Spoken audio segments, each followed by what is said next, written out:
Alright, hello and welcome to the second part in the StarFox hacking, modding, or whatever you want to call it, tutorial series. So on the first one, we went over the source code, where to get it, how it's structured, the basics of assembly and macros, and we built the game just so you could see that, yeah, this stuff does work. So in this one, like I said in the last one, we're going to be talking about how to make levels, as that's how I started, and I think it's just generally a good place to start. Okay, so first thing is, if you've watched the first video, you should already know where the map files are located, of course. We're going to go ahead and open up our source code in Visual Studio Code, and see here I've already gotten the files that we need for 1.1, which is what we're editing. Okay, so we have the map open. How does it work? So, actually, no, before we talk about that, you can find these, they don't have them, like, named. They go by route and stage. So if you go on the stage select, you can count from, Corneria in that route to each level. Just remember that Venom is made up of 2 levels. So, it would be like 1, 1, 2, 1, 3, 1, 4, 1, 5, and then Venom would be 1, 6, 1, 7. This is for an example. I don't remember if that's an exact order or not. But it goes like that because Venom is made up of 2 parts. The part where you're in space and the part where you're actually on the planet. But anyway, I did put handy comments here to label each map, so you can search in this folder and you can probably find what you're looking for. You don't need to do it too manually, So anyway, what are we looking at here? How do these macros work? Well, StarFox's map system, it's an event-based thing. If you've ever seen this, there's this one video by, I think it's a channel that's called StraFox or something like that. The making of StarFox. There's a bit where they do talk about the map system. And, well, basically what they said is it's just events that happen at a certain time. And that's basically what's here. Like these things basically say, at this frame, relative to the last event, spawn something at this X, this Y, this Z coordinate, with this shape and this strat. Or if it's a path, it's this shape, this path, HP, AP for that object. So, there are a few map macros that are good to know just for like beginner stuff. There are lots of other ones, but these are the ones that could really like get you started. I'll go ahead and bring them up here. Open up a blank text file, paste them in. Okay, so what are these? Can I just? Yeah, I can. So, like I said, these things here, they spawn a thing. This is for strat, as I said earlier. Frame is the frame relative to the last event in the map. And then you have the one for path. And then here you have the specials. So what's special about these is these are the things that if you destroy them, they count towards your final score at the end of the level and, count towards how your percentage and whatnot is calculated after you finish the game. And then you can also make the map wait for however much time. This is weird in that we do not know what unit this is in. It might be like cycles of the map interpreter or something. We don't really know. It isn't frames. I don't know. It's some amount of time. Bigger the number, the longer it is, right? And you can also do loops. You can put a label, and then you can say how many times you want to go back there. Or if you just want to do a hard jump to a section, you can do map go to label. And to call dialogue, either you can do that from a strat or whatever, which we probably will talk about a little bit later. There are commands to do that. But in maps, to just have it as just a map event, you can do map message, and then tab, and then the number of the message. And if you go into SF message, and then the one for your language, by default it's English. You can see that all the lines have numbers next to them, so you can call them right. And set restart just forces a checkpoint. There's a checkpoint object also, the blue flashing ring. But this forces it, like it's an invisible checkpoint that you can't see. So that, when you die, you will always go back to at least some point. And there's also a skill fly. This is like the thing, like in stage 1, where if you fly through those arches, you get the item 7, the laser upgrade. So you can do an init, and to start, say, that we're going to have a skill fly going on, and then you can set that, and it works the same way as like the objects. Frame relative to last, X, Y, Z position. And then after you have so many of them, you can do a bonus, and of course, because there's two different scripting languages, it's either for strat or for path. So we do, the frame, XYZ, shape and strat, or shape path, HP, AP, and that ends the skill fly. Okay, so just for the sake of time, I'm going to, because this really does not need that much time to explain, I'm just going to go quickly over how to at least empty out this level, and then I'll show you just a little thing I threw together, and we'll talk a little bit about that. So you see here I've already opened all the maps related. You see they tend to have a different naming convention for each one. You don't see these straight numbered ones very often, there's only a few of them. But this is included in the middle of, I believe it's map 11B. Now I know there's a lot of extra stuff here, but this is all commented out testing stuff. Ignore all this. You see here ink map 11, that's this file. And then at the end, there's the boss. But now the main file that even this one is included into is map 11. Yeah, this is more unused stuff. Wait, no, this is the scramble sequence, my bad. But level 11 is the master file for stage 1. See here we have the scramble sequence, which you can turn off. There's a config option in config game.inc to turn it off. No scramble sequence is what it's called, as you can see here. And this includes 11A, which includes the scramble sequence was up. Then after that, we go into the main map, which is here it's just starting the intro. And then the bit where you exit the base and your friends go blah blah blah. And you start flying, and there's some buildings, and there's an enemy, and Flippy starts going to the arches. That's what this frog 1-1 friendship thing is. And then it sets, forces a checkpoint, sets your player behavior to on planet. This is the part where it hands over control from the cutscene to the player. And it goes to 11B, which has the main level script and the boss, so that part's included, so that's the main bit here. Like I said in the first video, that this was the main bit of the level. Okay, so now I'm going to go ahead and show you how this can be cleared out. I'm going to be keeping the exit base part, so I'm just going to remove all these buildings and objects here. But there is something important that I found earlier in an earlier take of this video, because I do practice these at least a couple times. They often don't turn out right at first, that you need to do to prevent a bug. So because you see here, this is where the game hands control over to you. And the thing is here, because there's basically nothing going on for quite some time, this ends up happening way too soon. Because these events happen pretty fast. Like they're all 0 as the frame time. So this is just like that. Like they get done that quickly. So what we need to do is put a little weight in here. 5,000 worked for me last time. Looks like we could at minimum do 1,500. Because I see that in here. Wait, but the unit isn't the same. Okay, let's do 20. Let's just keep it at 5,000. So that should keep it from breaking like I had it earlier. It'll hand over the control at the right time, and the game will be playable. Okay, and then in here, I'm gonna get rid of the conditional. So let's get rid of the FAQ0 and the FNE the NC at the end. And I'm gonna go ahead and just remove the main script. But we're gonna keep the forced checkpoint here. And save.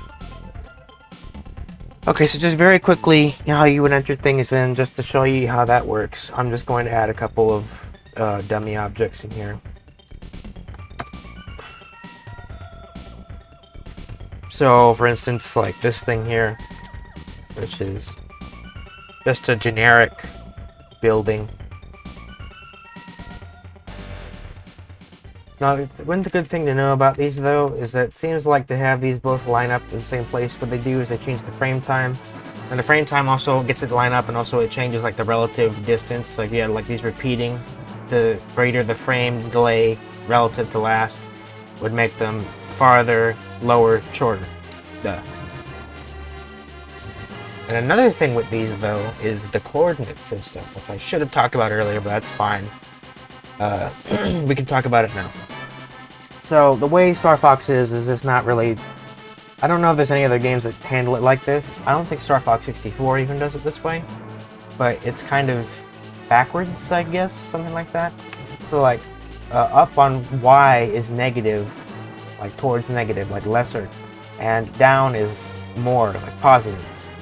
X to the left is towards the negative, so lesser again, and then to the right is positive, greater.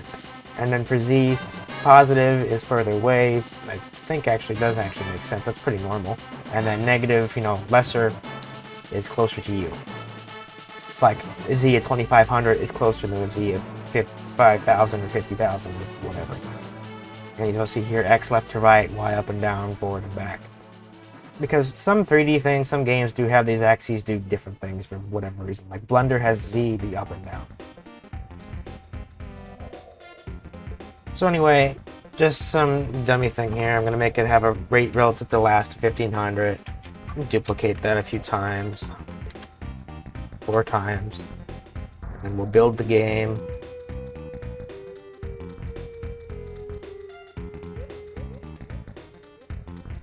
Like I said, this really isn't something that takes very long to explain. A lot of this you really do just kind of have to experiment yourself. Like a lot of this, you know, I'm not going to talk about quite a few things in here. You really do need to just kind of look at it and just experiment and try things yourself and see what happens. We're just going over the very basics here of how to do these things. So I'm just going to go ahead and get the level. It's at 1-1, so we go there.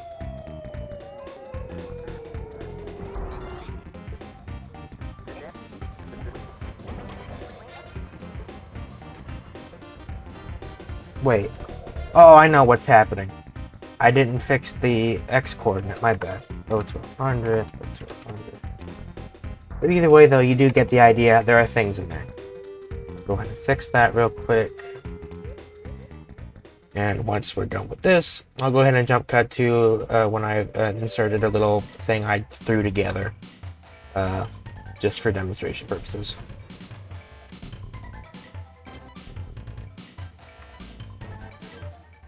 Oh, and another thing, though,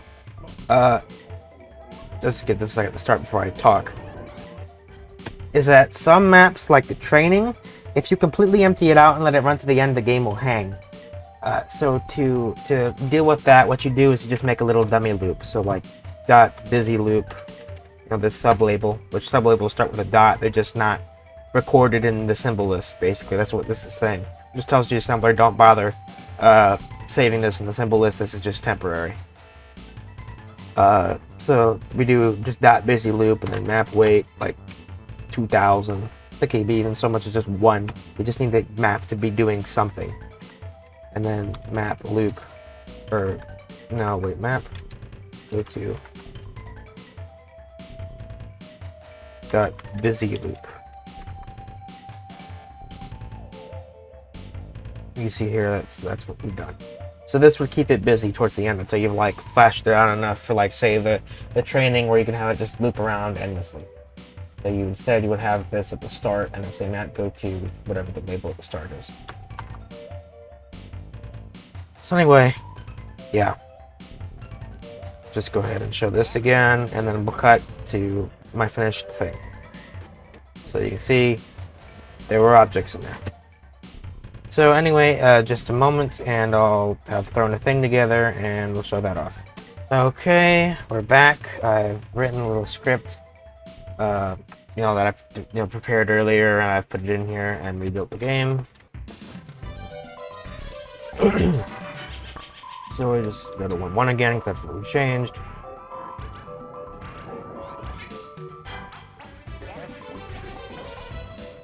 And here is our map. Got a couple arches here, tower, some buildings, there's a bomb in the middle here, and there's a robot you have to shoot at. Some stuff you fly through. This little bomb wing guy here, and there's some pillars that fall down. I'll fly through them or whatever. So the checkpoint gate. And more stuff to fly through, and this UFO thing, shoot it down, fly through this. And then there's the boss. Yes, it's terribly short, but you know, we're just demonstrating here. You can do whatever you'd like, you know. No, it's your world. You put what you want. Now, another thing is, though, how do you find what these things are called? And to do that, the developers actually made a debug mode that lets you view the level objects, like what the shape is named, so that you can go into the script and look them up. So we're going to go into that in just a moment. Just checking to make sure we've talked about everything that we should be talking about so far. Okay. Yeah, we're good. Alright, so let's do that. So the debugging configuration, as I said in the first video, is an sf-config debug. Oh, and another good debug thing is this planet sheet here. You press X on the planet select screen and you can jump around to whatever level. Turn that on, why not? Anyway, as you can see here, this thing here says full strategy debugging, press player 2 R button in game to activate. So we'll set that to 1. Now it has its own controls. Those are included in the docs folder under debug controls. It's a markdown document.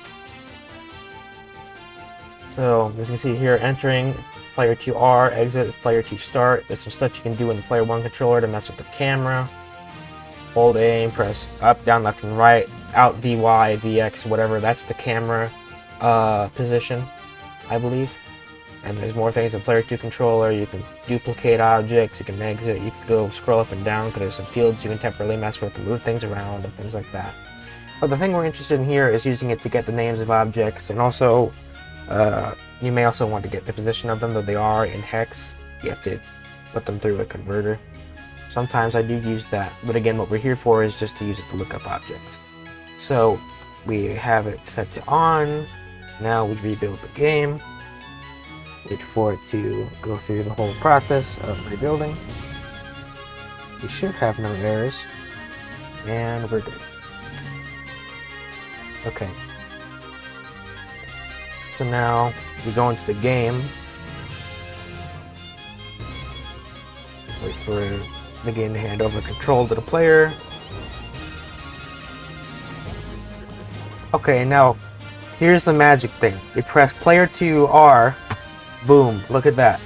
We get all this information, shape, coordinates, all this stuff. Which one? Yeah, player 2R, D-pad moves around in this menu. So you can see the current shape of the object you're focused on. Like right now we're on the player. You can see the player's position, the rotation, velocity, current animation frame, the current animation frame of the animated colors, materials on the shape, and texture, like UV mapping texture scroll, because there are some scrolling textures in this game, like for example the slot machine now, this dimension, right? Anyway, as you can see here, it tells you what the name of it is.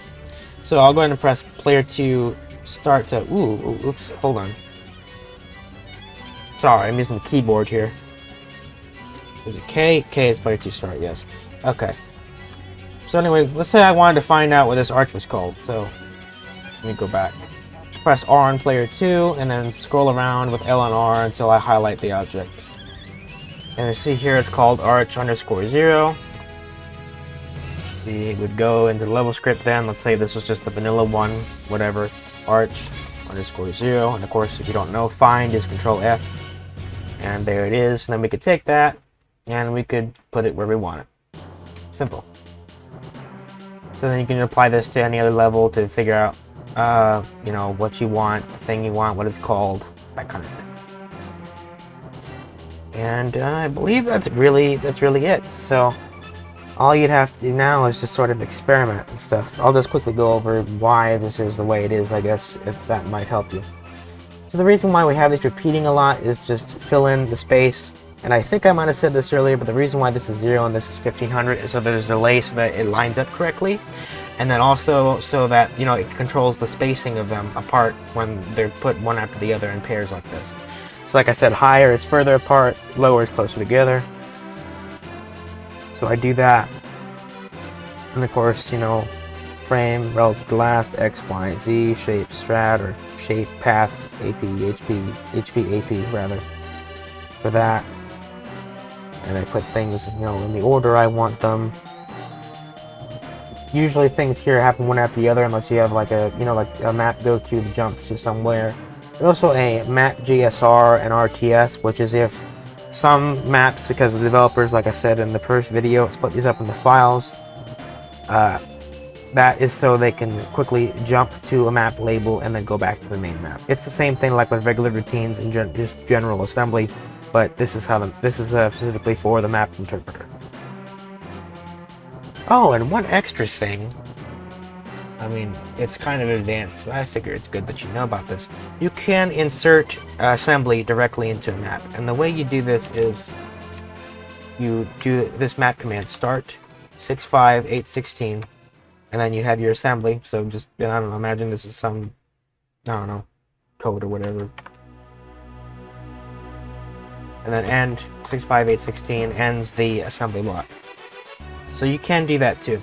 Little bonus thing there you get for staying through to the end. So yeah, that's basically all you need to know on how to just script your own levels.